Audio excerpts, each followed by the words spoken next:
Thank you, Deep-Rive Cloud. I'm here today to speak in support of this petition, and more importantly, in support of our children whose right to education has been undermined by this disastrous removal of home-to-school transport. Education should never be something that a child has to fight to access, yet that is exactly what we're asking them to do. Across Wales, recent changes to home-to-school transport policies have had far-reaching consequences for attendance, well-being, equality and opportunity. Surveys consistently show that transport is one of the most common barriers to regular school attendance. In fact, around 2/3 of parents who have reported difficulties with attendance cite problems getting their children to and from school. The Children's Commissioner for Wales herself has warned that this burden is directly linked to lower attendance, and we have already seen the consequences. In Rhondda and Taff, parents last year described the new bus arrangements as absolute carnage. Buses were overcrowded, children were late, and there were a number of accidents and safety concerns.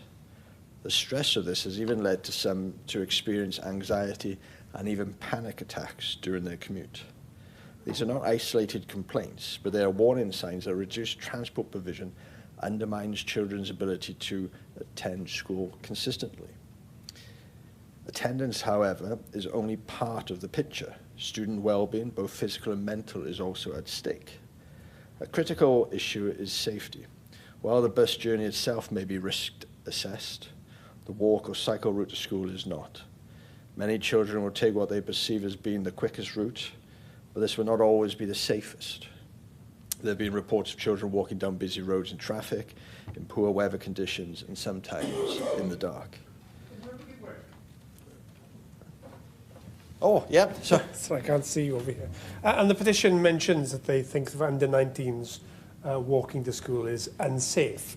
I'd be interested in what evidence you might have to support that contention, because the crime rates don't reflect that. People may not want to walk to school. They may not like to walk in the weather if they're not used to it. But the perception of it being unsafe is not backed up any evidence I'm aware of. As someone who's walked the routes that the children are expecting to walk, I can vouch that there are unsafe routes. And it's not about criminality, it's about speed in traffic, it's about the lack of pavements. Oh, go on. Sorry, thank you for giving away. Will the member agree with me that there is lots of evidence out there from a lot of parents who have written to, I'm sure, every single member in this chamber about unsafe routes to school? It doesn't mean you're implying that some sort of crime is going to happen on the way to school. We're talking about road safety and lots of different versions. Wouldn't you agree? Yeah, I agree wholeheartedly with the member's comments here, and I think you'll have to have strong foundation in yourself, I think, if you go to a parent when they express concerns and you say to them, prove it. I think that's not what we're here to do. We're here to support them. Parents fear increased road danger, rightly so. When school buses are removed, parents drive. That means more congestion, higher emissions, and greater risk of road accidents involving children. Whilst there's an argument for encouraging walking and cycling in terms of health, greater confidence and creating cleaner air around schools, we have to recognise that this is simply not going to be possible across the whole of Wales. Urban and rural areas face very different challenges, and it's not just realistic to expect everyone to be able to do this. Encouraging active travel cannot mean forcing children to walk unreasonably long distances without proper assessment or support. For families, especially those on low incomes, the loss of free transport can be devastating. Up to 41% of young people aged 16 to 24 in Wales identify transport as the biggest barrier to educational work. When support ends at GCSE level, it is the young people in poverty who are hit the hardest. I admit that the Welsh Government has taken positive steps. A £1 bus fare pilot for young people has helped many afford travel, and grants exist for post-16 learners.